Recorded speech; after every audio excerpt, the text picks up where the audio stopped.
नमो नमः. महागणपती, सरस्वती, वेदपुरुष, गुरु यांचं स्मरण करून आपण अधिक मास पुरोहित व्याख्यानमालेला सुरुवात करतो आहोत. असत्य लोका दापाताला दा लोका लोकपर्वता ये संति ब्राह्मणा देवा तेभ्यो नित्यं नमो नमः. वागर्था विव संपृक्तो वागर्थ प्रतिपत्तये जगतः पितरौ वंदे पार्वती परमेश्वर. सर्व पुरोहित श्रोते वर्ग यांना सर्वांना प्रणाम करून आजच्या व्याख्यानमालेची आपण सुरुवात करतो आहोत. तर व्याख्यानमाला जी सुरू होते आजपासून उद्यापर्यंत वेदमूर्ती मंदार खळदकर गुरुजी, पुण्याचे सुप्रसिद्ध याज्ञिक त्यांचं नाव आहे, त्यांची आजपासून उद्यापर्यंत पूजा या विषयावर त्यांचं व्याख्यान होणार आहे. पूजा या विषयावर व्याख्यान करताना त्यांची थोडी ओळख आपल्याला करून देणं गरजेचं आहे. त्यांचं नाव आहे वेदमूर्ती मंदार खळदकर गुरुजी. स्वतः गणेशाचे उपासक.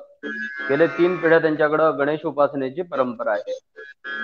त्यानंतर गणेश सहस्रनामावलीचा प्रचार प्रसार आणि त्यातून त्या नामावलीच्या उपासनेने बऱ्याच लोकांचं कल्याण व्हावं या इच्छेने ते गणेश उपासना सर्वांना सांगत असतात. उत्तम पुरोहित म्हणून त्यांची एक ओळख आहे. ऋग्वेद याज्ञिक कर्मकांड याचं अध्ययन त्यांनी केलेलं आहे. सुरुवातीचं शिक्षण त्यांचं कैलासवासी वेदमूर्ती विनायक भट्ट घैसास गुरुजी यांच्याकडे घेतलं आहे.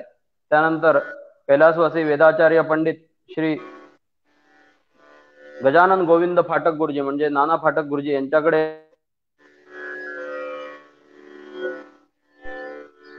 षोडश संस्कार याचं शास्त्रोक्त अध्ययन त्यांनी केलेलं आहे. अध्ययन काळात त्यांना शृंगेरी पीठ या पीठाकडून शिष्यवृत्ती होती. त्यानंतर विविध पूजा, अनेक प्रकारच्या शांती, सर्व प्रकारचे यज्ञ याग, मोठ्या अनुष्ठानाच्या रूपाने पौरोहित्याचे कार्य देखील ते करत आहेत. 2000 सालापासून सहकार नगर येथे वेदपाठशाळा चालवत आहेत.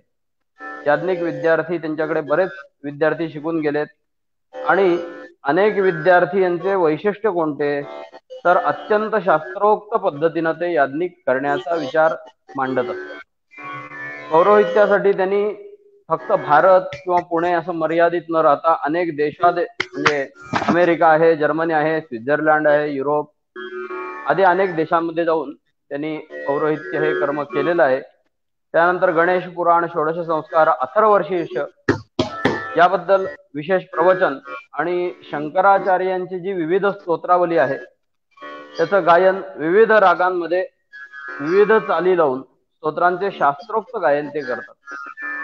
अनेक विद्या, अनेक प्रकारच्या आरत्या, विविध वाद्य घेऊन संगीत या पद्धतीनं आरती हा एक विषय त्यांचा विशेष आहे. त्यांनी अनेक ठिकाणी अनेक प्रकारची रेकॉर्डिंग केलेली आहेत. आरती, पूजा अशा अनेक पद्धतीचा त्यांनी अभ्यास त्यात घेतलेला आहे. थोडंसं विवेचन असं आहे, भाग्यवंता घरी भजन पूजन तेणे संतोषला नारायण, जगाच्या बाजारी सर्व काही मिळे परी संत सेवा दुर्लभची, पूर्व सुकृताची असेल सामुग्री तयावरी हरी कृपा करी, पुढ्यादास म्हणे लीन होऊनी ऐकावे हरीचे नाम कान भरोनी. म्हणजे जर आपण भाग्यवंत असू तर आपल्या घरी पूजा घडणार. पहिला विषय. तेणे संतोषला नारायण, पुरुषोत्तम मास चालू आहे. तेणे संतोषला नारायण, नारायण कशाने संतोष पावेल तर पूजा अर्चा पद्धतीने. त्यानंतर जगाच्या बाजारी सर्व काही मिळे परी संत सेवा दुर्लभची. काल जोशी गुरुजींनी जसं सांगितलं, संतांचं साहित्याचंही वाचन बरेच लोकांनी करणं गरजेचं आहे. तर पूर्व सुकृताची असेल सामुग्री तयावरी हरी कृपा करी. पूर्व सुकृत आपलं जर काही चांगलं असेल तर त्याच्यावर हरी हा कृपा करणारच आहे. तुकड्यादास म्हणे लीन होऊनी ऐकावे हरीचे नाम कान भरोनी. पूजा इत्यादी करताना मंत्र, तंत्र, शास्त्र जे काही चालू आहे तर ते आपण उत्तम पद्धतीने ऐकलं पाहिजे, म्हणलं पाहिजे, जाणलं पाहिजे. तर त्या परमेश्वरापर्यंत जाण्याचा मार्ग आपल्याला सुकर आहे. मननात त्रायते मंत्र, हा मंत्र हे मनन केल्याने ते आपल्याला तारत असतात. पूजेतील प्रकार किती आहेत? पंचोपचार आहे, षोडशोपचार आहे, दशोपचार आहे. 48 प्रकारच्या 48 उपचारांनी केली जाणारी पूजा आहे. 64 उपचारांनी पूजा केली जाते. राजोपचार आहे, हे तंत्रानी पूजा आहे, मंत्रानी पूजा आहे, यंत्रानी पूजा आहे. अनेक प्रकार पूजेमध्ये बारकावे आपल्या ऋषी मुनींनी आपल्याला सांगून ठेवलेले, कारण ते उत्तम द्रष्टे होते. यस्य निश्वसितम वेदः, वेद हे परमेश्वराचे श्वास आहेत आणि हे ऋषींना दिसले पहिल्यांदा आणि त्यांच्यापासून आपल्यापर्यंत मिळाले. तर त्या वेदांमध्ये, पुराणांमध्ये, श्रुतीमध्ये, स्मृतीमध्ये पूजा कशी करावी, का करावी, केल्याने काय, तर एको देव सर्वभूतेषु गूढः, सर्वव्यापी सर्वभूतात्मन, सर्वभूतांतरात्मा, परमाध्यक्षः सर्वभूतादिवासी, साक्षी एकः केवलो निर्गुणश्च. निर्गुण, सगुण, साकार अशा परमेश्वराची उपासना कशी करावी या पद्धतीचं आजचं विवेचन असेल. आचार्यांनी मानसपूजा सांगितली, पण ती आत्मकल्याणासाठी, आत्मकल्याण परमेश्वर उपासनेनं आपल्याला घडणार आहे. हरिहरामध्ये भेदमानी तो एकंदर मूढ जाणं असंही संतांनी सांगून ठेवलेलं आहे. त्यामुळे पूजा करताना आपण कोणत्या परमेश्वराची पूजा करतोय, कोण सूर्याची करेल, कोण देवीची करेल, कोण विष्णूंची करेल, कोण शिवांची करेल, प्रत्येक जण आपापल्या पद्धतीनं आपापल्या मिळालेल्या आचारा पद्धतीनं पूजा करत असतो. पण त्याच्यात तंत्र आहे, मंत्र आहे, यंत्र आहे, अनेक प्रकार पूजेमध्ये सांगितलेले आहेत. तर अद्यारभ्य श्वः पर्यंतम म्हणजे आजपासून उद्यापर्यंत आपल्याला कळतकर गुरुजी पूजा या विषयावर त्यातली प्रत्येक अंग कशी आहेत, पंचामृत काय आहे, पूजा काय आहे, निर्माल्य कुठल्या देवाचं घ्यायचं, कुठल्या देवाचं कोणी घेऊन, अनेक बारकावे ते आपल्याला आजपासून उद्यापर्यंत यथामती समजून सांगण्याचा प्रयत्न करत आहेत. आणि त्यांना मी विनंती करतो की त्यांनी आपल्या व्याख्यानाला सुरुवात करावी. ओम वक्रतुंड महाकाय सूर्यकोटि समप्रभ निर्विघ्नं कुरु मे देव सर्वकार्येषु सर्वदा. या कुंदेन्दु तुषारहार धवला, या शुभ्रवस्त्रावृता, या वीणावरदण्डमण्डितकरा, या श्वेतपद्मासना, या ब्रह्माच्युत शंकर प्रभृतिभिर्देवैः सदा वंदिता, सा मां पातु सरस्वती भगवती निःशेषजाड्यापहा. श्री गणेशाय नमः, श्री शारदा मातायै नमः, सरस्वत्यै नमः. सर्व परमादरणीय पुरोहित बंधू, ज्येष्ठ श्रेष्ठ विद्वत जन, जे जे प्रवचन आज हे श्रवण करतात या सगळ्या पुरोहित बांधवांना आदरपूर्वक अभिवादन करतो. हा अधिक मास चालू आहे, त्या विष्णूंना, पुरुषोत्तमांना अभिवादन करतो आणि आजचा प्रतिपाद्य विषयाला मी सुरुवात करतो. असं आहे की आपण पौरोहित्य करत असताना सातत्याने ज्याचा आपला संबंध येतो असा विषय आहे षोडशोपचार पूजा. कोणत्याही कर्मकांडाला आपण जरी गेलो, कुठल्याही शांतीला जाऊ दे, यज्ञाला जाऊ दे, व्रताला जाऊ दे, कुठल्याही ठिकाणी आपण गेलो की त्या कर्मामध्ये षोडशोपचार पूजा अंतर्भूतच असते. सत्यनारायणाच्या पूजेपासून प्रतिष्ठेपर्यंत कोणत्याही कर्मामध्ये जा, तिथे तुम्हाला षोडशोपचार पूजा दिसेल, पंचोपचार पूजा दिसेल, एकोपचार पूजा दिसेल. पूजेतला काही ना काहीतरी भाग हा प्रत्येक कर्मकांडामध्ये आपल्याला दिसून येतो. परंतु मूलतः जर का आपण बघायला गेलं तर या सगळ्याचा मूळ पाया जो आहे, ब्रह्मकर्मामध्ये सुद्धा किंवा नित्यविधीमध्ये सुद्धा पंचायतन पूजा आपल्याला दिलेली आहे. आणि पंचायतन पूजा, षोडशोपचार पूजा हा पुढच्या अनेक व्रतवैकल्यादी, शांती आदी अनेक प्रयोगांचा खऱ्या अर्थाने पाया आहे. म्हणून नित्यविधी जेव्हा विद्यार्थ्याला शिकवला जातो तेव्हा संध्येनंतर त्याला देवपूजा शिकवली जाते. कारण ती देवपूजा सुद्धा व्यवस्थित येणं, त्यातले मंत्र, त्यातले पुराणोक्त मंत्र, त्यातले वेदोक्त मंत्र, त्यातले उपचार आणि त्या उपचारांचा असलेला एक विशिष्ट क्रम, त्याची असलेली एक विशिष्ट साखळी, या सगळ्या गोष्टींची जंत्री ही आपल्या बुद्धीमध्ये, मनामध्ये ही अगदी सुरुवातीलाच तयार झाली म्हणजे पुढे अनेक प्रयोग करताना त्याचा आपल्याला नेहमीच उपयोग होत असतो. मुळामध्ये ही जी पूजा आहे, या पूजा ही करत असताना एक असा श्लोक येतो, अपूज्या यत्र पूज्यन्ते दुर्भिक्षम मरणम भयम. पूजनीय व्यक्तींचीच पूजा व्हायला पाहिजे, समाजामध्ये सुद्धा, राष्ट्रामध्ये सुद्धा आणि देवतांमध्ये सुद्धा. जे पूजनीय आहेत त्यांचीच जर का पूजा जर का झाली तर त्या राष्ट्राचा विकास होतो, त्या समाजाचा विकास होतो, त्या धर्माचा विकास होतो. परंतु अपूज्य व्यक्तींची किंवा अपूज्य गोष्टींची जर का पूजा होत राहिली समाजामध्ये, राष्ट्रामध्ये, धर्मामध्ये, तर तिथे एकच गोष्ट निर्माण होते, दुर्भिक्षम, मरणम आणि भयम. या तीन गोष्टी तिथे निर्माण होतात. म्हणून पूजनीय जे आहेत त्यांचीच पूजा झाली पाहिजे. मग या जगामध्ये पूजनीय कोण आहेत, वंदनीय कोण आहेत? तर जे स्वयंप्रकाशी आहेत, जे देव ज्यांना आपण म्हणतो. देव या शब्दाची सुद्धा व्याख्या आपल्याकडे केलेली आहे, दिव्यतीती देवहा. जे स्वतःच्या दिव्य प्रकाशाने जे दैदिप्यमान आहेत, स्वयंप्रकाशी आहेत, आणि जे नुसतेच स्वयंप्रकाशी नव्हे तर जे आपल्या स्वतःच्या प्रकाशाचा किंवा तेजाचा किंवा शक्तीचा उपयोग सर्व विश्वाच्या कल्याणाकरता जे सदैव करत असतात ना, त्यांना म्हणायचं देव. म्हणून दिव्यतीती देवहा. म्हणून कोणाची पूजा करायची तर देवांची पूजा करायची. मग हीच पूजा करत असताना आज आपल्याला जी माहिती असलेली पूजा आहे, या पूजेमध्ये जर का आपण एकंदरीत नेहमी आपण असं म्हणतो की षोडशोपचार पूजा, मूळ जी पूजा आहे ती 16 उपचारांची पूजा आहे आणि 16च उपचारांची पूजा महत्वाची आहे आणि त्याला षोडशोपचार पूजा असं म्हटलेलं आहे.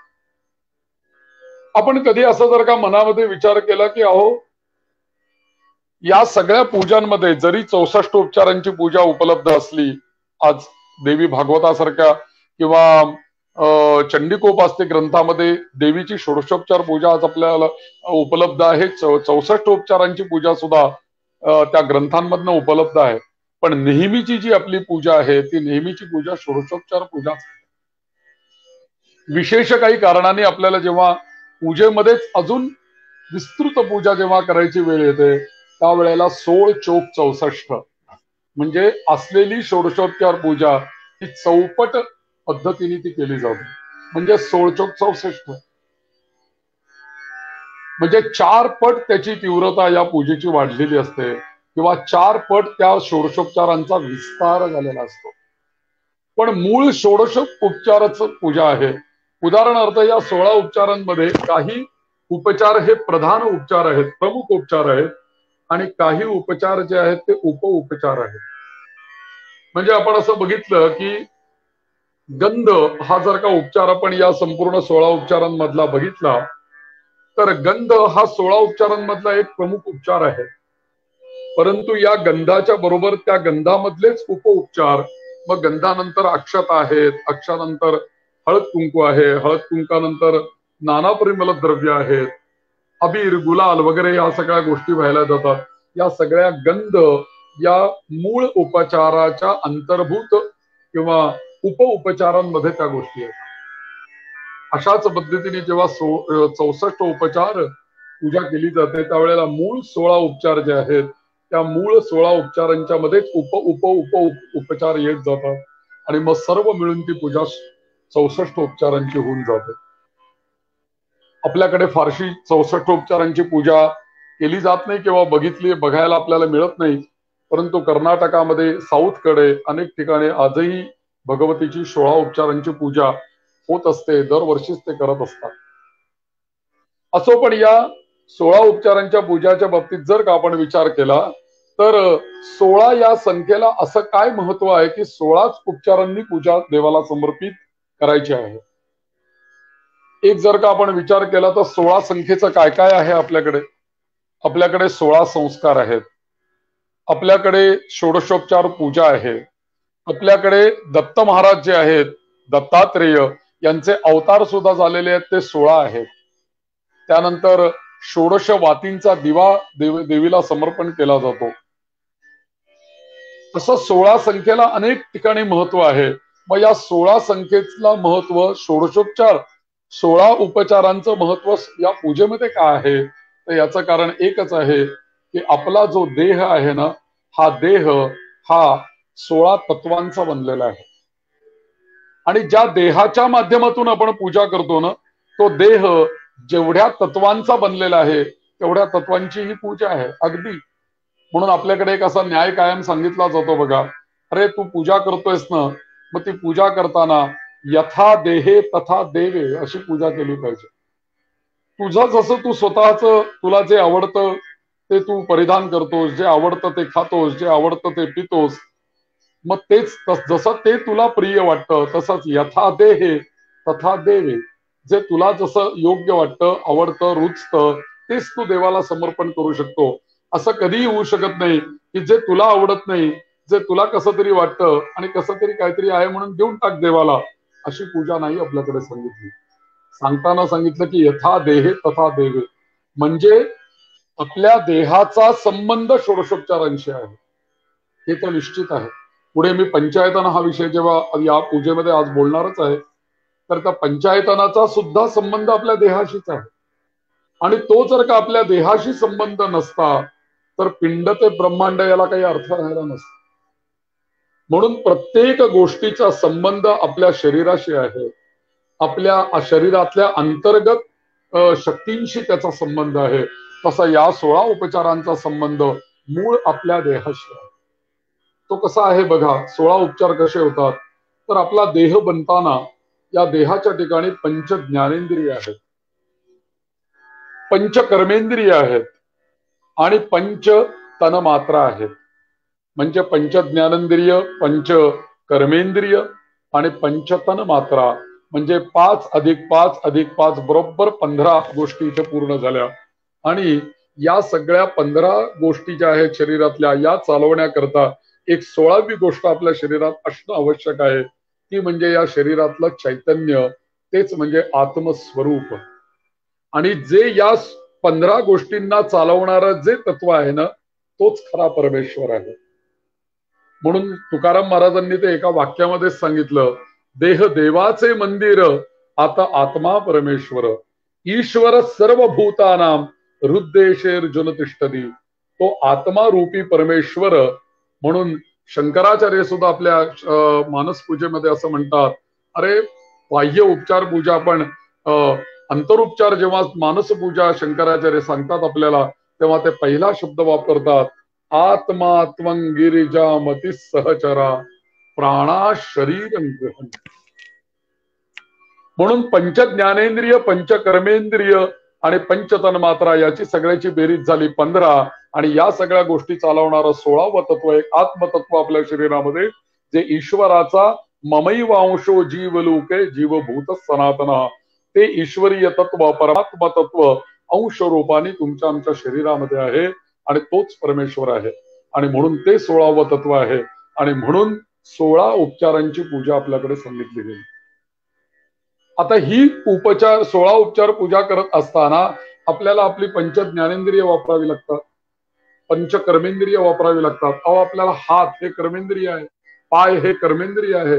तुम्हाला जर का देवाला नमस्कार करायचा असेल तर हातांचा वापर करावा लागेल, देवाला प्रदक्षिणा घालायची असेल तर पायांचा वापर केला पाहिजे. म्हणजे पंच ज्ञानेंद्रिय, पंच शब्द स्पर्श रूप रस गंध याही गोष्टींचा आपल्याला पूजेमध्ये वापर करावा लागतो. पूजा करायची असेल तर मंत्र म्हणावे लागतात, देवांना फुलांना सगळीकडे स्पर्श होतोच आपला, देवाचं रूप आपण निहाळत असतो. त्यानंतर अनेक प्रकारचा गंधाचा, फुलांचा, अत्तराचा सुवास आपल्याला येतच असतो.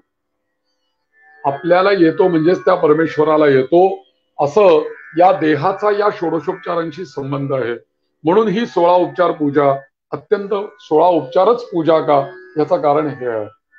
विस्ताराने जरी 64 उपचार पूजा सांगितलेली असली तरी मूळ 16 उपचार पूजा आहे.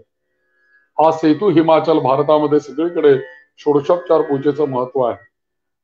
आता ही षोडशोपचार पूजा करत असताना आपण नेहमी ही पूजा म्हणजे काय आहे हो, तर ही पूजा म्हणजे दुसरी तिसरी काही नसून एक भक्ती आहे. भक्तीचं आणि खऱ्या अर्थाने या समाजामध्ये भक्ती आहे आणि या भक्तीमुळेच लोकांना सुखप्राप्ती होत असते. आपण नेहमी सत्यनारायणाची कथा ऐकतो, सत्यनारायणाची कथा वाचतो, तेव्हा त्याच्यामध्ये पहिल्या अध्यायामध्ये अगदी नारद मुनी जेव्हा भगवंताकडे जातात आणि तेव्हा ते सगळ्या तिन्ही लोकांमध्ये फिरून आलेले असतात आणि भगवंतांकडे जाऊन ते सांगतात काय, की देवा आम्ही आता सर्व मानवांना पाहून आलो आणि माझ्या मनामध्ये एकच प्रश्न निर्माण झाला, जगी सर्व सुखी असा कोण आहे? या जगामध्ये कोणी सुखी नाहीये. मग यांना सुखाची कशी प्राप्ती होईल याचा मला तुम्ही उपदेश करावा, असं ज्या वेळेला नारद मुनींनी निवेदन भगवंतांसमोर ठेवलं, नारायणासमोर ठेवलं, त्यावेळेला नारायण भगवंतांनी भक्तीचाच उपदेश नारद मुनींना केला. आणि ती जी भक्ती आहे तीच म्हणजे पूजेची भक्ती, अर्चन भक्ती, म्हणजे सत्यनारायणाच्या पूजेचा उपदेश केला. आणि सांगितलं की जर का मनुष्याने आपल्या जीवनामध्ये भगवंताची जर का भक्ती आणली तर त्याचं जीवन हे सुखावह होईल, त्याच्या जीवनातली भीती नष्ट होईल, त्याचं दुःख दूर होईल. कारण जगामध्ये जर का आपण जन्माला आल्यापासून तुकाराम महाराजांनी तर सांगूनच टाकलं आपल्याला की अहो जीवनामध्ये तुम्ही सुख किती उपभोगता आणि दुःख किती भोगता. तुकाराम महाराज सरळ म्हटले की सुख पाहावे जवा एवढे, दुःख डोंगरा एवढे. मग या दुःखाचा नाश होण्याकरता जीवनामध्ये जर का आपल्या भक्तीचा समावेश असेल, आपल्या ठिकाणी जर का कोणती तरी भक्ती असेल तर त्या भक्तीमुळे आपली दुःख हलके होत असतात. मग ही भक्तीचा उपदेश करत असताना अनेक प्रकारच्या भक्ती आपल्याला भागवतामध्ये सांगितल्या. त्यामध्ये श्रवणं कीर्तनम विष्णोः, स्मरणं पादसेवनम, अर्चनम वंदनं दास्यम, सख्यम आत्मनिवेदनम. भगवंतांना भागवतामध्ये भगवंतांची भक्ती करण्याकरता 9 प्रकारची भक्ती आपल्याला सांगितलेली आहे. आणि या 9 प्रकारच्या भक्तीमधली प्रमुख भक्ती जर का कुठली असेल तर ती भक्ती म्हणजे अर्चन भक्ती, म्हणजेच आपला प्रतिपाद्य विषय पूजा. आणि पूजा म्हणजेच अर्चन. मग पूजा ही एक भक्ती आहे, 9 प्रकारच्या भक्तीपैकी एक अर्चन भक्ती आहे. आणि म्हणून त्याला फार मोठं महत्व आहे. जेवढं श्रवणाला महत्व आहे, जेवढं कीर्तनाला महत्व आहे, म्हणजे बघा एका पटीमध्ये जर का आपण गेलो तर भक्तीचे सुद्धा प्रतवारी आहे. पहिल्यांदी भक्तीमध्ये सुद्धा श्रवणाला महत्व आहे, श्रवणापेक्षा महत्व कीर्तनाला आहे, कीर्तनापेक्षा महत्व आहे स्मरणाला, त्याच्यापेक्षा महत्व आहे पादसेवनाला, आणि त्याच्यापेक्षा महत्व आहे पूजनाला, त्याच्यापेक्षा महत्व आहे वंदनाला, त्याच्यापेक्षा महत्व आहे दास्याला, आणि त्याच्या पुढे सख्यम आत्मनिवेदनम, इथे परिपूर्ण होऊन जाते भक्ती. म्हणून या भक्तीमधला अर्चन भक्ती हा जो विषय आहे तो षोडशोपचार पूजेचा आहे. आणि केवळ भगवंत प्रसन्न होतात ना, ते केवळ तुमच्या भक्तीमुळेच होतात असतात. एकदा जर का तुम्ही या भक्तीमध्ये रममाण झालात, पूजा करताना त्या पूजेमध्ये तुम्ही रमून गेलात, तर भगवंत तुमचं रूप कसं आहे, तुमचं आचरण कसं आहे, किंवा तुम्ही दिसता कसे, तुमच्याकडे द्रव्य किती आहे, तुम्ही सगळ्या गोष्टींकडे भगवंत दुर्लक्ष करतात आणि एकमेव गोष्ट बघतात ती तुमची भक्तीच बघतात. म्हणून भक्त्या तुष्यति केवलम नतु धनम, भक्तिप्रियो माधव. केवळ माधव भगवान विष्णू देव हा भक्तिप्रिय आहे. म्हणून भगवंतांनी गीतेमध्येही आपल्याला सांगितलं की जे आपण पूजेमध्ये सतत समर्पण करत असतो, पत्रम पुष्पम फलं तोयम यो मे भक्त्या प्रयच्छति.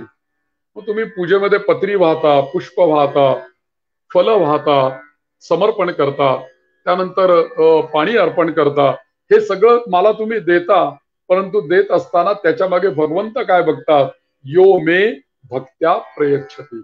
जर का तुम्ही ते मला भक्तीने जर का दिलं तर माझ्यापर्यंत ते पोचेलच पोचेल. आणि म्हणून या भक्तीला फार मोठं महत्व आहे. या अर्चन भक्तीवरती समर्थ रामदास स्वामींनी दासबोधामध्ये स्वतंत्र समास लिहिलेला आहे.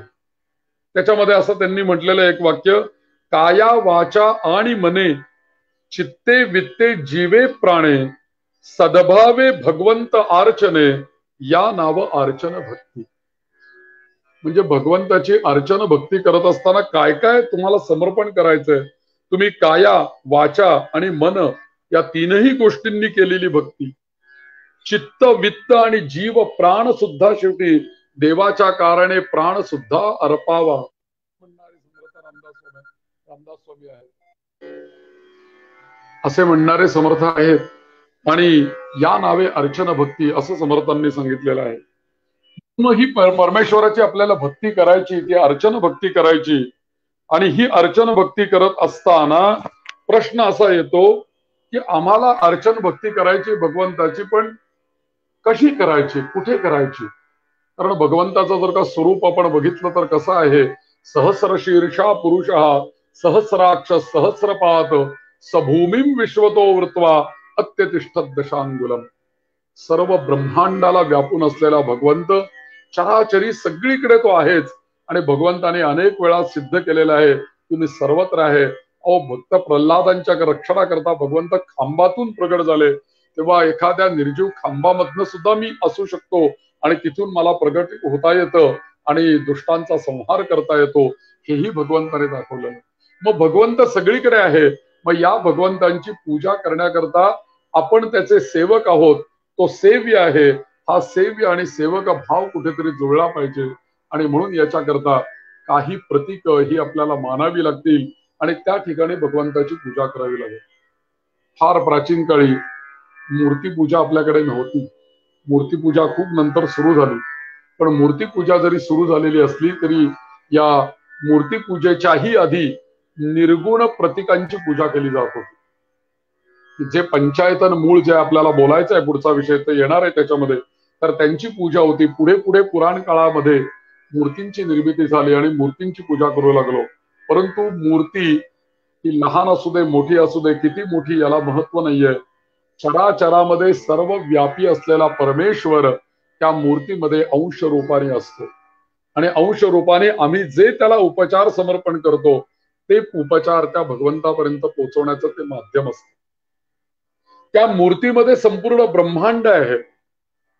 आपण एखाद्या देवाच्या अर्चेला गेलो किंवा प्राण प्रतिष्ठेला गेलो, मंदिरातल्या प्रतिष्ठापनेला गेलो, तेव्हा आपल्या असं लक्षात येतं की संपूर्ण ब्रह्मांडाची स्थापना, ब्रह्मांडाचं आवाहन या भगवंताच्या मूर्तीमध्ये होत असते.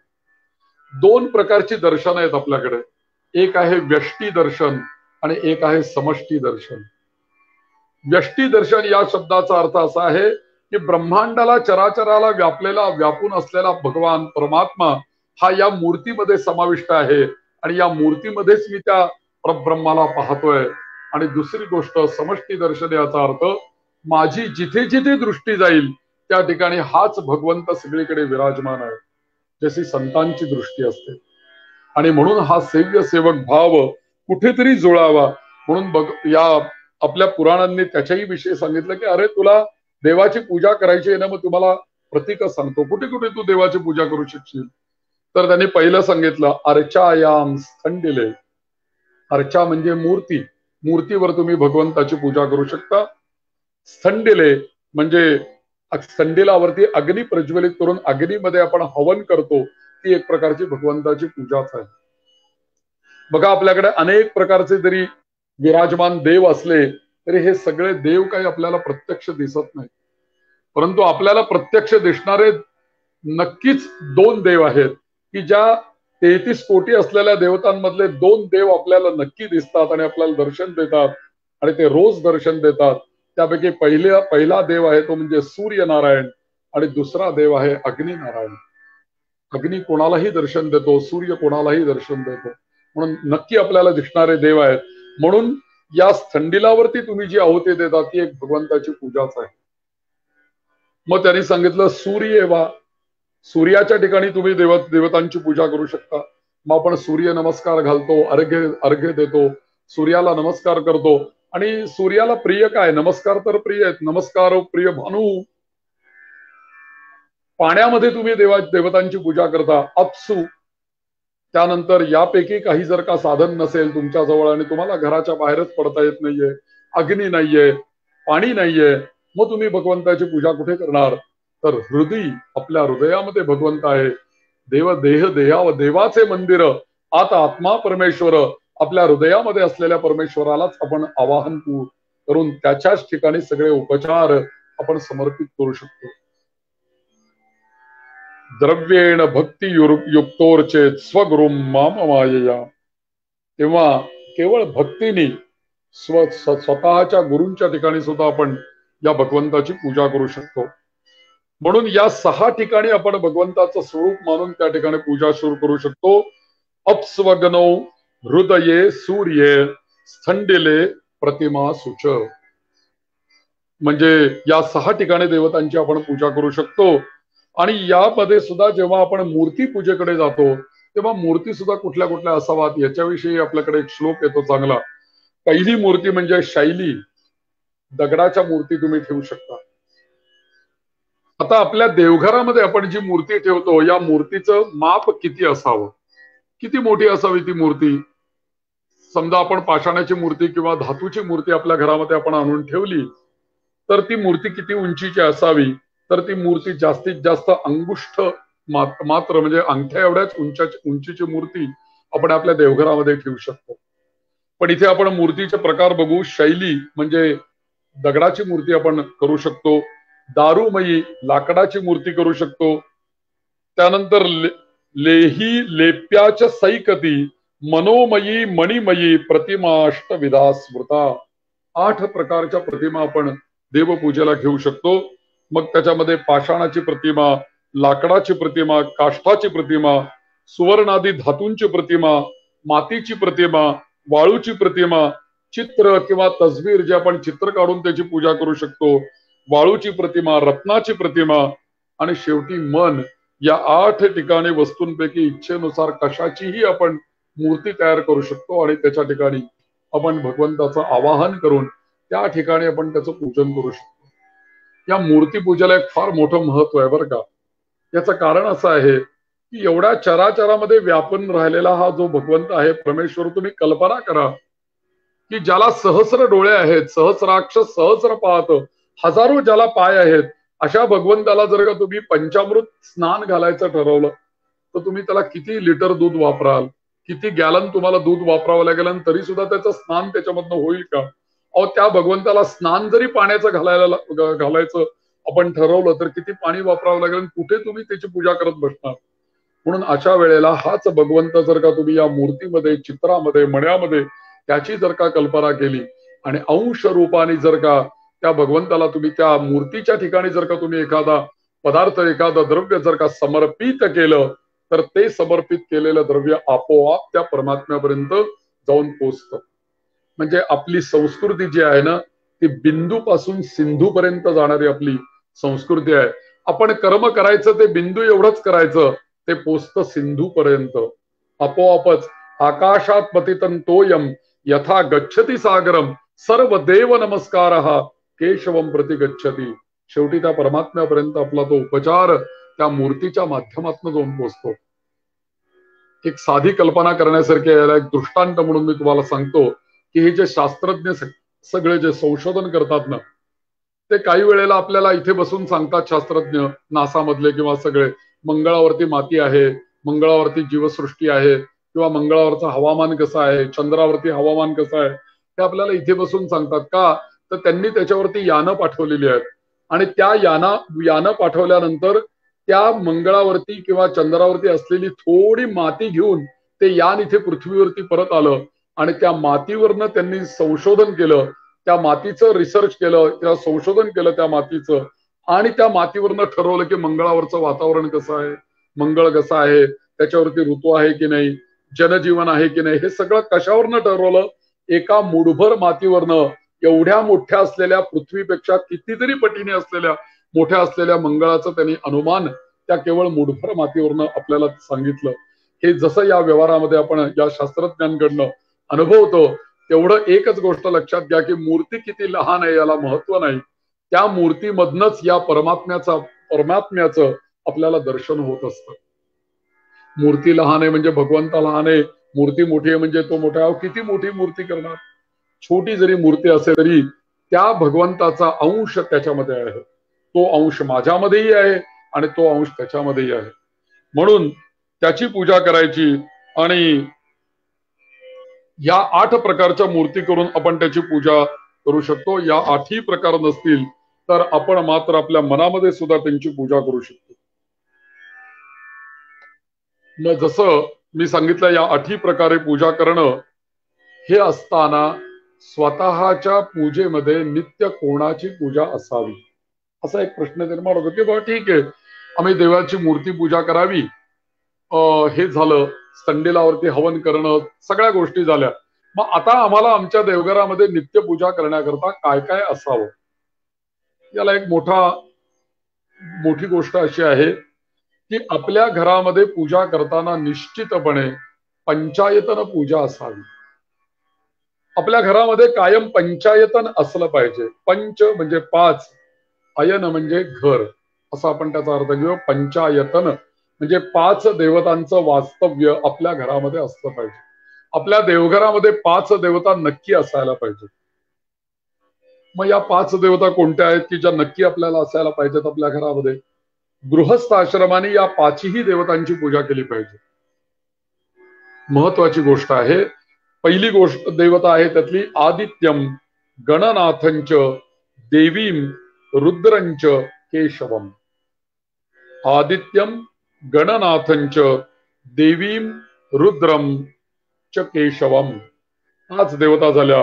पंचदैवत्यमित्युक्तम सर्व कर्मसु पूजयेत असं सांगितलेलं आहे. म्हणून आपल्याकडे कायम पूजा करताना याच 5 देवतांची पूजा केली पाहिजे आणि यालाच पंचायतन असं म्हणतात. कारण या सगळ्या 5ही देवता एकत्र मांडल्या जातात, एकाच थाळीमध्ये मांडल्या जातात, एकाच संपुष्टामध्ये मांडल्या जातात, म्हणून याला आणि एका विशिष्ट पद्धतीने मांडल्या जातात, म्हणून त्याला पंचायतन म्हटलेलं आहे. मग या पंचायतन पूजा जी आहे, या पंचायतन पूजेचाच एवढा आग्रह का? तर हा सगळा जर का आपण विचार केला तर एक गोष्ट आपल्या लक्षात येईल की ही पंचायतन पूजा म्हणजे सामान्य नाहीये, तर ही खूप खूप खूप उच्च दर्जाची पूजा आहे. आपण आपल्या घरामध्ये पंचायतनीची उपासना करायला लागल्यानंतर आपल्याला अनुभव येईल की खरोखरी ही उच्च दर्जाची उपासना आहे. केवळ आपल्या कुटुंबापुरता याचा संबंध नाही, आपल्या शरीरापुरता संबंध नाही, आपल्या धर्माचा सुद्धा संबंध पंचायतनाशी आहे. आता एक साधी गोष्ट लक्षात घ्या की या पंचायतनामध्ये आपली इष्ट देवता आणि आपली कुलदेवता या दोघांचाही समावेश पंचायतनामध्ये होऊन जातो. खरं सांगायचं जर का झालं ना तर आपल्या देवघरामध्ये काय काय असावं ना असं कोणी जर का विचारलं ना तर या 3 गोष्टी नक्की असाव्यात.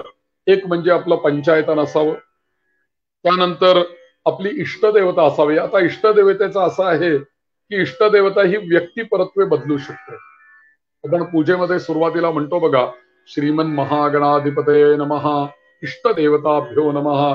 इष्टदेवता प्रत्येक व्यक्तिपरत्वे बदलू शकते.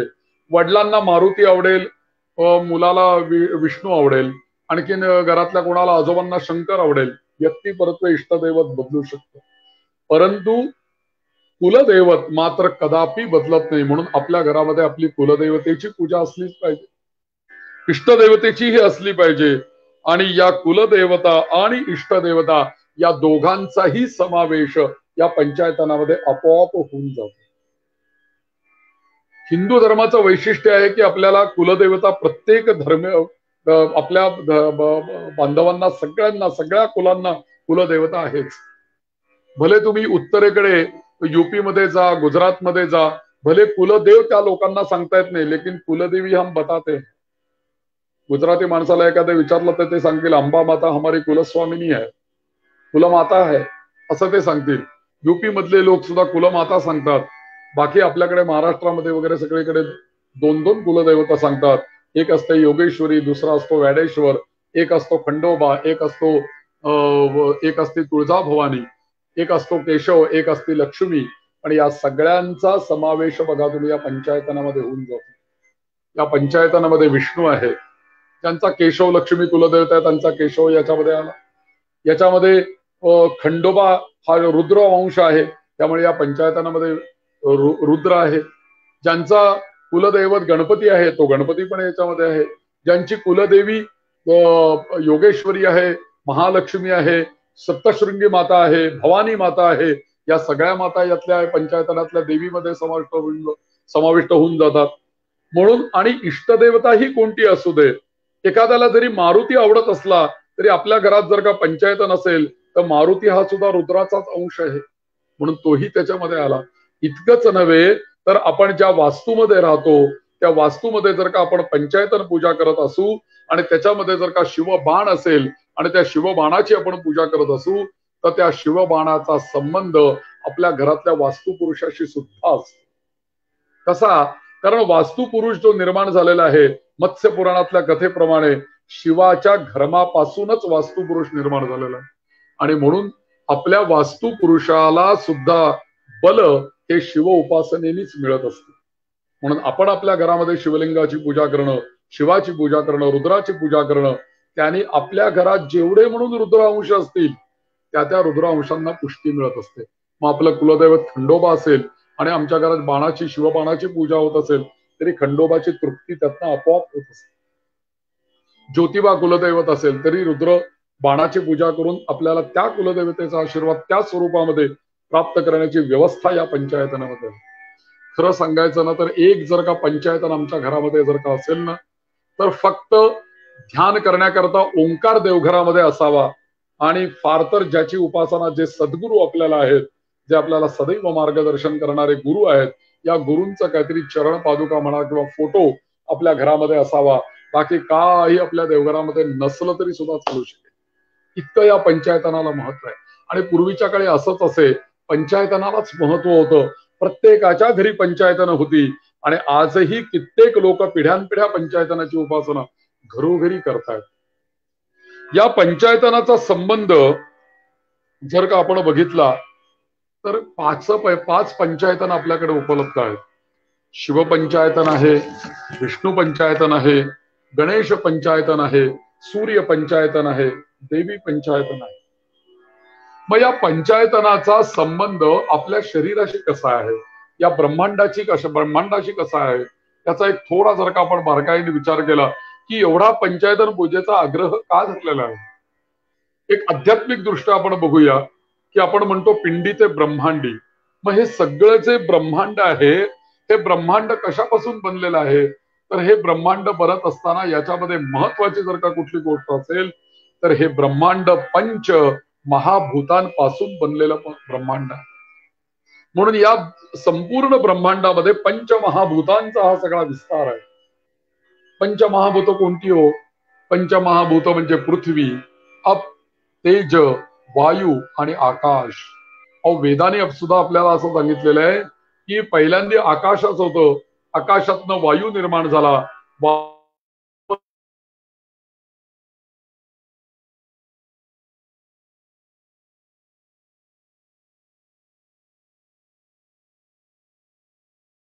सांगितलेलं आहे.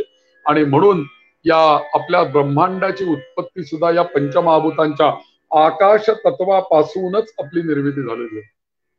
म्हणून या पंचायतनाचा संबंध या ब्रह्मांडाशी म्हणजेच या पंचमहाभूतांशी आहे. तो कसा आहे असं का आपण बघितलं तर विचार करता असं लक्षात येतं की पंचमहाभूत आणि पंचायतन डोळ्यासमोर जर का आपण घेतली तर दोन तीन वेगवेगळ्या ग्रंथांमध्ये वेगवेगळ्या गोष्टी सांगितलेल्या आहेत, पण सगळ्यांचा मतीत अर्थ तोच आहे. तर त्याच्यामध्ये पृथ्वी जर का म्हटलं, पृथ्वी तत्व, तर या पंचायतनामधलं पृथ्वी तत्व कुठलं असेल? पृथ्वी तत्व बरोबर गणपती बाप्पा. गणपती पूजा करणं म्हणजे पृथ्वी तत्वाची पूजा करण्याचं. तुम्ही याला दृष्टांत काय घ्याल?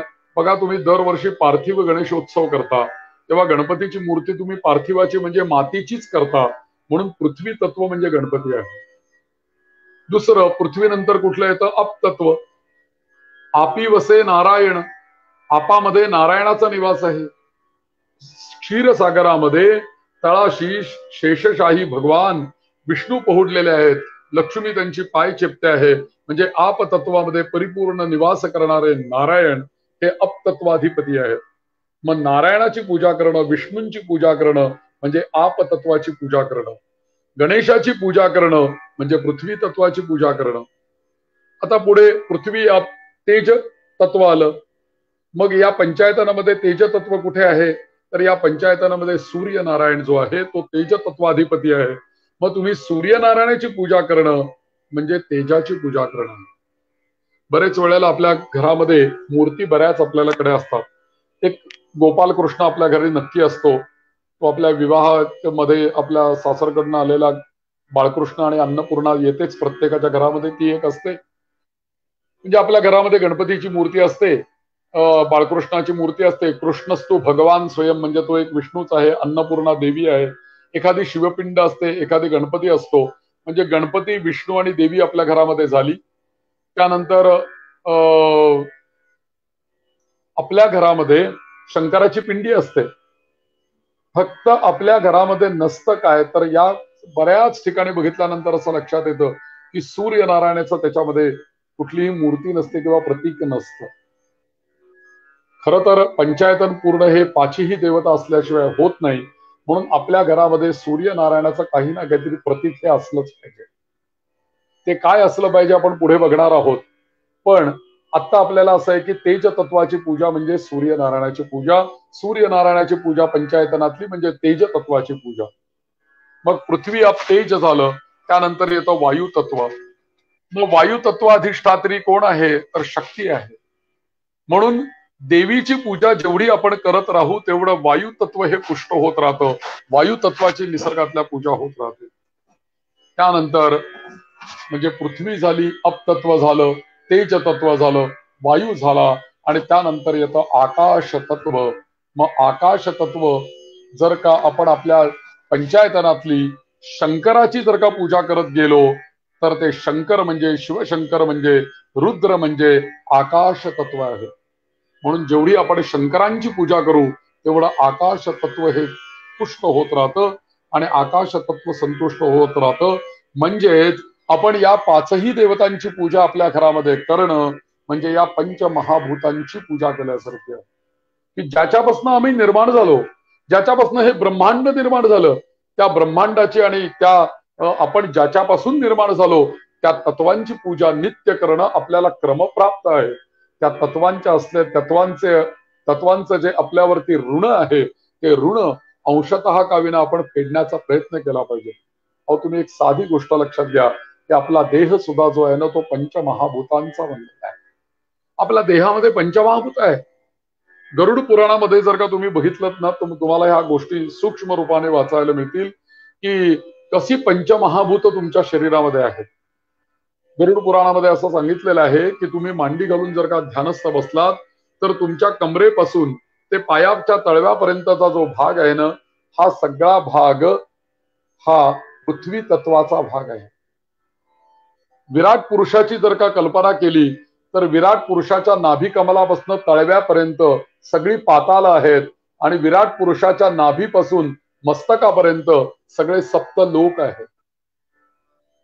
मग ही सगळी पाताल जी आहे ती पृथ्वी तत्वामध्ये आहेत. मग या आपलं जे पृथ्वी तत्व आहे शरीरातलं हे पाया कमरेपासून ते पायापर्यंत पृथ्वी तत्व आहे.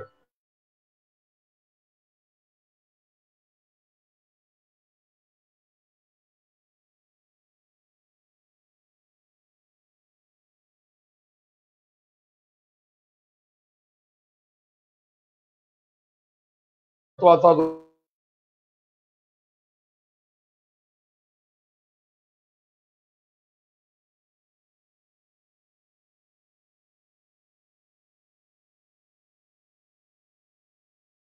तत्व आहे. म्हणजे बघा कमरेपासून पायापर्यंत पृथ्वी तत्व, नाभीपाशी ओटी पोटापाशी अपतत्व, त्यानंतर जठराग्नीपाशी जठरापाशी तेज तत्व आणि सातत्याने आपल्या हृदयामध्ये वायू येतोय वायू जातोय. संपूर्ण वायूचं कार्य आपल्या हृदयामध्ये चाललेलं आहे. मग वायू तत्व हे आपल्या हृदयामध्ये आहे. आणि बघा खांद्यापासून ते मस्तकापर्यंतचा जो सगळा भाग आहे हा आकाश तत्वाचा भाग आहे. म्हणून बघा ही सगळी पोकळी आहे आपल्या वरच्या भागामध्ये असलेली. आणि म्हणून आकाश तत्वाधिपती रुद्र हा आकाश तत्वाधिपती आहे. का एक साधा विचार जर का आपण केला ना तर आपल्या देहाचा विचार जर का आपण केला तर आपला देह आणि शिवलिंग या दोन्ही गोष्टी सारख्या आहेत. बघा आपला देह सुद्धा शिवलिंगासारखा आहे. ही जी आहे ती शाळुंक आहे आणि ही जी सगळी आहे ती पिंडी आहे. खांद्यापासून पायापर्यंतची सगळी पिंडी आहे आणि खांद्यापासून मस्तकापर्यंतचा जो भाग आहे हा शाळुंकेचा भाग आहे. म्हणून शिवाला सुद्धा जलधारा प्रिय आहे. म्हणून आपल्या सुद्धा मस्तकावरती जेव्हा जलधारा पडायला लागते ना, आंघोळ करताना शॉवर ऑन आपण करतो त्यावेळेला आपल्याला सुद्धा अत्यंत आनंद होतो. म्हणून जलधारा शिवप्रिया असं वचन पुढे आलं. म्हणून जेव्हा तुम्ही पंचायतनांची पूजा करता तेव्हा पंचमहाभूतांची पूजा होते. म्हणजेच आपल्या देहातल्या त्या तत्वाची पूजा होते. तो व्यक्तीने जेव्हा एखादा व्यक्ती जेव्हा स्वतःचा देह सोडतो ना आणि परलोकी जातो, त्यावेळेला त्याच्या जो काही चित्र असेल, त्याचा जो काही फोटो असेल, त्याच्या खाली जे ज्ञातवान आहेत, जे जाणकार आहेत, ते एक वाक्य लिहितात, अमुक एक व्यक्ती दिनांक अमुक दिवशी पंचतत्वामध्ये विलीन झाली असं म्हणतात. पंचतत्वामध्ये विलीन झाली असं म्हणतात. म्हणजे शेवटी आपला देह सोडल्यानंतर आपल्या जीवानी जेव्हा देह सोडेल, आत्मा जेव्हा आपला देहाच्या बाहेर पडेल, त्यावेळेला हा देह पंचतत्वामध्ये समर्पित होऊन जाणार आहे. आणि तो समर्पित करण्याचं काम कोण करणार आहे? तर तो अग्निनारायण त्या तत्वामध्ये ते तत्व विलीन करून टाकणार. म्हणून आपल्याला शेवटी पंचमहाभूतांमध्येच विलीन व्हायचं आहे. म्हणून त्या पंचमहाभूतांची उपासना आपल्या घरामध्ये झाली पाहिजे. म्हणून पंचायतनाची पूजा महत्वाची आहे. आपला देह बनताना सुद्धा पंचमहाभूतांपासूनच आईच्या पोटामध्ये बनला. अशा दृष्टीने देहामध्ये पंचायतन विराजमान आहे. म्हणून आपला देह हेच खरं पंचायतन आहे. आपला देह हेच पंचायतन आहे. कारण याच्यामध्येच पंचमहाभूत आहेत, याच्यामध्येच ते दैवत तिथे विराजमान आहे. आणि म्हणून आपल्या प्रत्येक अवयवाला देवता आहे. आपल्या हाताची देवता इंद्र आहे, पायाची देवता तो विषय नाही आपला, डोळ्याची देवता सूर्यनारायण आहे, चंद्र आपल्या डोळ्यामध्ये आहे. असे अनेक अवयवांना आपल्या देवता आहेत. आपल्या अवयव सामान्य नाहीयेत. आपण देवस्वरूप आहोत. आपला देह देवस्वरूप आहे. आपलं मन, इंद्रिय, चक्षु सगळं देवस्वरूप आहोत. म्हणून आपण म्हणतो यथा देहे तथा देवे. म्हणून या पंचायतनाची पूजा आपल्या घरामध्ये करणं, याचा अर्थ आपल्याच ठिकाणी असलेल्या पंचमहाभूतांना पुष्टी देणं आणि समाधान देणं आणि त्यांचं बळ वाढवणं, हेच पंचायतन काम करत असतं. तुम्ही क्षणभर कल्पना करा की आज कितीतरी लोकांचे त्या ठिकाणच्या, तुम्ही पंचायतनामध्ये पृथ्वी तत्व कुठे आहे शरीरामध्ये त्या भागामध्ये, किंवा वायू तत्व कुठे आहे त्या भागामध्ये, तेज तत्व त्या भागामध्ये जे काही विकार निर्माण होतात, एक क्षणभर असा एक विचार करण्यासारखी गोष्ट आहे किंवा अनुभव घेण्यासारखी गोष्ट आहे. त्या तत्वाधिपतीची त्या काळामध्ये तिथे विकार असताना जर का आपल्याकडनं उपासना घडली, तर त्या ठिकाणी आपल्याला योग्य मार्गदर्शन, योग्य औषध, योग्य मार्ग आपल्याला मिळून त्याची व्याधी बरी झाल्याचे सुद्धा कितीतरी ठिकाणचे अनुभव आज लोकांना आलेले आहेत. पण आपल्याला व्याधी होऊच नाही आणि आपल्या शरीरामध्ये पंचायतन, पंच शक्ती आपल्या शरीरामध्ये उत्तम राहाव्यात, याच्याकरता आपण पंचायतनाची पूजा करू शकतो. म्हणून पंचदेवता म्हणजेच पंचायतन उपासना म्हणजेच पंचमहाभूतांची पूजा, असा त्याचा अर्थ आहे एका अर्थाने. मग वेदांत आपल्याकडे वेदांत पण आहे. तुम्ही सांगताय हे सगळं सगुण रूपामध्ये सांगताय. थोडं वेदांताच्या भाषेमध्ये तुम्ही सांगा, असं जर का कोणी म्हटलं तर वेदांताच्या भाषेमध्ये सुद्धा असं आपल्याला सांगता येईल की वेदांताच्या भाषेमध्ये उत्पत्तीकारक जो ब्रह्मा आहे ना, तो या पंचायतनामधला गणपती म्हणजे ब्रह्मा आहे. वेदांताच्या भाषेमधला जो स्थिती करणारा विष्णू आहे ना, तो विष्णू साक्षात या पंचायतनामध्ये आहेच. वेदांताच्या भाषेमध्ये लय करणारं शिवतत्व ते या ब्रह्मांडामध्ये शिवरूपाने आहेच. वेदांताच्या दृष्टीने किंवा वेदाच्या दृष्टीने सूर्य आत्मा जगतस्थस्थुषश्चा वेदाने आपल्याला सांगितलं. म्हणजे वेदांताच्या दृष्टीने असलेलं आत्मतत्व सूर्याच्या रूपाने या पंचायतनामध्ये आहे. आणि वेदांताच्या दृष्टीने माया आणि परमेश्वर, परमात्मा आणि परमात्म्याची माया, परब्रह्म आणि माया, ज्याला आपण माया म्हणतो, ती शक्ती रूपाने या पंचायतनामध्ये आहे. म्हणजे वेदांताच्या तत्वज्ञानानुसार सुद्धा पंचायतन महत्वाचं आहे. वेदांतानुसार सुद्धा पंचायतन महत्वाचं आहे. तुम्ही म्हणाल योगाच्या दृष्टीने पंचायतन कसं आहे, तसं सुद्धा शरीरामध्ये आपल्या पंचायतन आहे. तुम्ही एक साधी गोष्ट विचार करा की आपल्या शरीरामध्ये अष्टाचक्रा नवद्वारा असं आपलं शरीर आहे. आपल्या शरीरामध्ये 8 चक्र आहेत.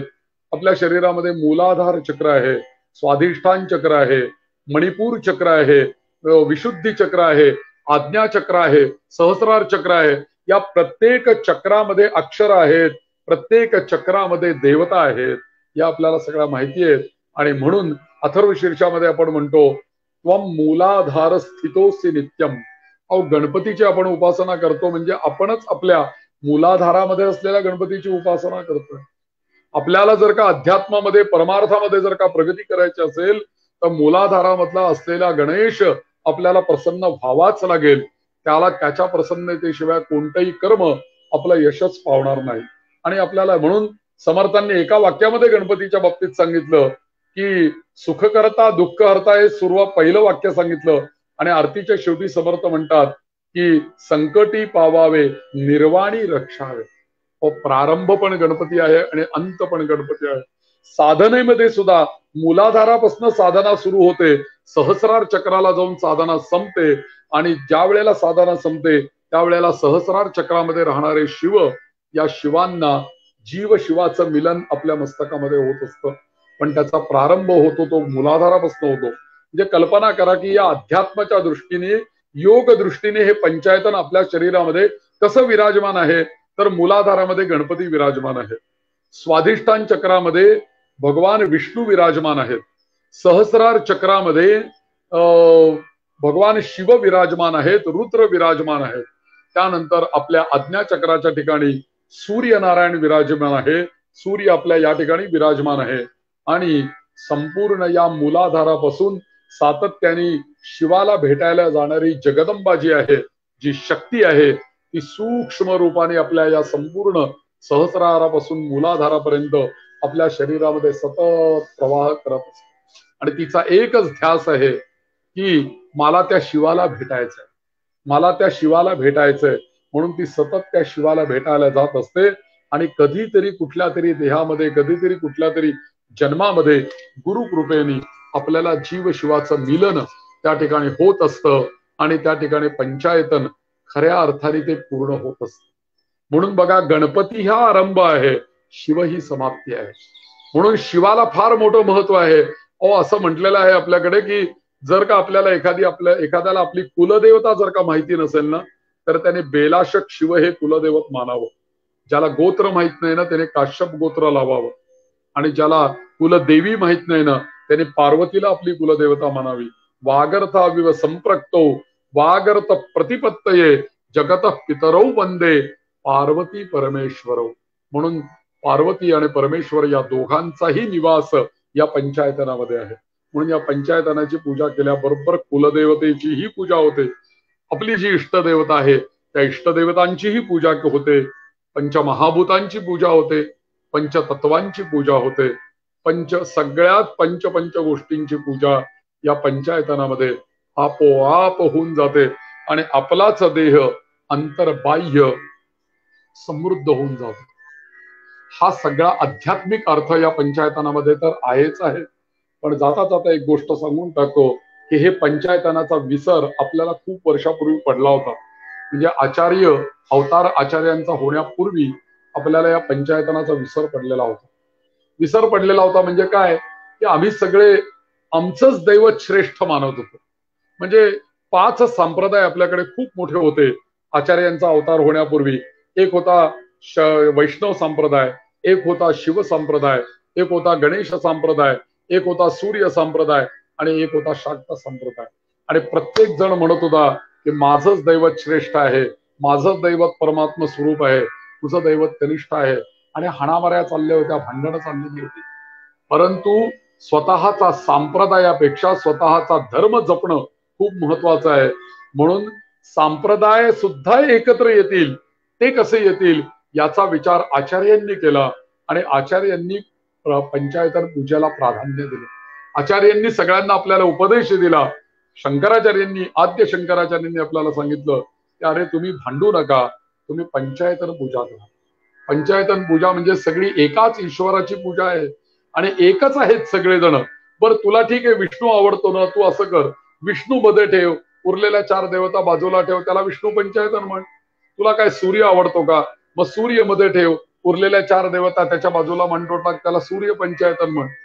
जरी 5 माणसं आपण समोर उभी केली, प्रत्येक जण एकेका पंचायतनाची जरी पूजा करत असला तरी त्याला प्रत्येकाला असं मनामध्ये वाटत असेल नाही मी सूर्य पंचायतनेची पूजा करतो, मी विष्णू पंचायतनाची पूजा करतो, मी गणेश पंचायतनेची पूजा करतो.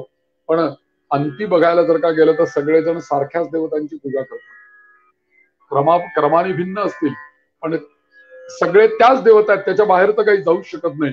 यांनी आपला धर्म बांधला गेला, यांनी आपले संप्रदाय एकरूप झाले. अहो, वैष्णव आणि शैव यांची इतकी भांडणं आपल्या देशामध्ये झालेली आहेत ना, सगळे वैष्णव म्हणायचं आम्ही उभे आणि शैव म्हणायचं आडवे.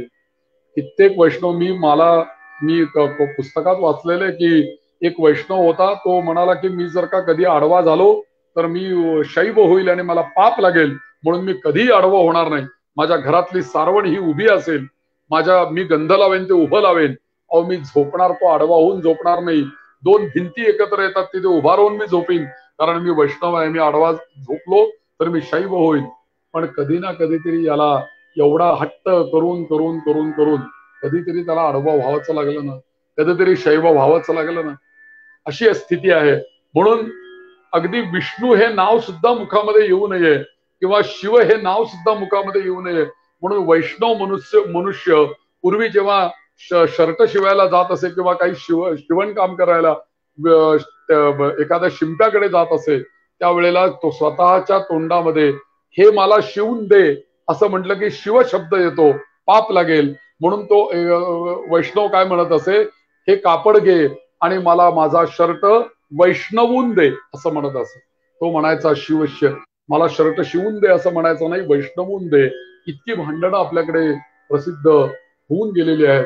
म्हणून प्रत्येक जणाने आपापलाच संप्रदाय मोठा मानला, परंतु कधीही संप्रदाय मोठा नसतो तर धर्म मोठा असतो.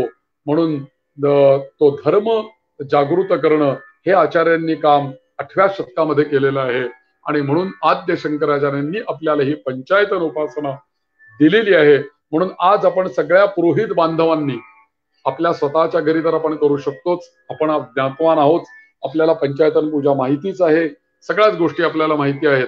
परंतु आपण जिथे जिथे पूजेला जातो, ज्यांच्याकडे कर्माला जातो, त्या ठिकाणी आज आपल्याला जर का त्यांच्या देवघरामध्ये पंचदेवता जर का दिसल्या नाहीत ना, तर आपल्या अधिकारानुरूप आपल्या सामर्थ्यानुरूप आपण त्यांना विनंती करू शकतो की यजमान, आपण आपल्या घरामध्ये सगळ्या देवता दिसतात, फक्त पंचदेवता तुमच्या घरामध्ये असल्या पाहिजेत, 5 देवतांची उपासना तुमच्या घरामध्ये सुरू झाली पाहिजे असं पुरोहितांनी प्रत्येकाने सांगायचं ठरवलं तर त्याचा खूप मोठा लाभ येत्या भावी अनेक वर्षामध्ये आपल्याला सर्वत्र झालेला दिसेल. आणि त्यातून जे काही अकारण घरातल्या देवघरांमधल्या देवतांची संख्या व्यक्तिपरत्वे वाढत जाते, जे काही मिळतंय ते त्या देवघरामध्ये आणून टाकलं जातंय आणि उगाच मोठं देवघर वाढत चाललंय, उगाच मूर्ती वाढत चाललंय. हा जो पसार आहे तो सीमित होईल आणि देवपूजा ही आपल्याला सुकर होऊन जाईल. आणि मग कोणी असं म्हणणार नाही, म्हणजे पूर्वीच्या काळी म्हणायचे की देवपूजेचा कंटाळा हाती सोंगट्यांचा चाळा. एक वेळ मी सोंगट्या खेळायचं पसंत करेन, पण मला ती देवपूजेचा कंटाळा आहे. का तर ते एवढे प्रचंड देव घ्यायचे, तामणामध्ये स्नान करायचं, गंध लावायचं, केवढं मोठी अवडंबर त्या पूजेचं. म्हणून देवाची संख्या सीमित जर का आपण केली तर आपल्याला पूजेमध्ये आनंद निर्माण होईल. आणि ही संख्या सीमित करताना आपण जर का पंचायतन देवता जर का आपल्या देवघरामध्ये मांडल्या तर बरोबर या 5 देवता आपलं देवघरही सीमित होईल, उपासना सुकर होईल आणि आपल्याला या पंचमहाभूतांचा लाभ होईल. आपल्याला हे पंचायतन हा विषय मी आपल्या समोर आज ठेवलेला आहे, त्याची भूमिका मी आज स्पष्टपणे ठेवलेली आहे. याबद्दल बोलण्यासारख्या अजून पुष्कळ गोष्टी आहेत की ज्या आपण उद्याच्या प्रवचनामध्ये ऐकणार आहोत की या पंचायतनांची प्रतीक म्हणून जी मांडलेली आहेत ती प्रतीक कोणकोणती आहेत आणि ती कशी असावी. मग त्याच्याबद्दल आपण उद्या माहिती घेणार आहोत आणि त्याचं महत्व काय आहे हेही आपण उद्या बघणार आहोत. आजचं जे काही या व्याख्यानमालेतलं जे काही पुष्प आहे, माझं प्रवचन पुष्प आहे, ते सगळ्या विद्वत जनांच्या ऐकणाऱ्या सगळ्या माझ्या मित्र आणि पुरोहित बंधूंच्या ठिकाणी मी समर्पित करतो.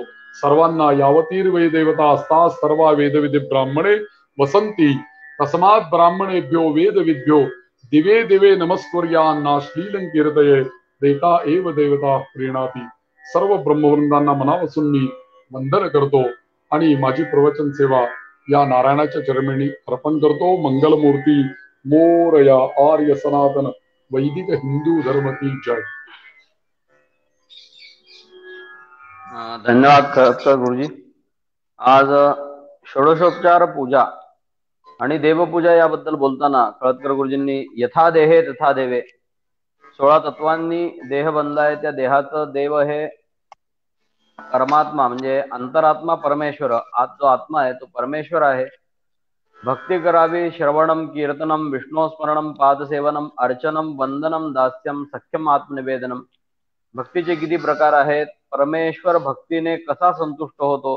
पत्रम पुष्पम फलम तोयम योमे भक्त्या प्रयच्छति. समर्थ रामदास स्वामी म्हणतायत, काया वाचा मने म्हणजे कायेनं वाचेनं आणि मनानं त्या परमेश्वराची प्रार्थना केल्याने काय प्राप्त होतं.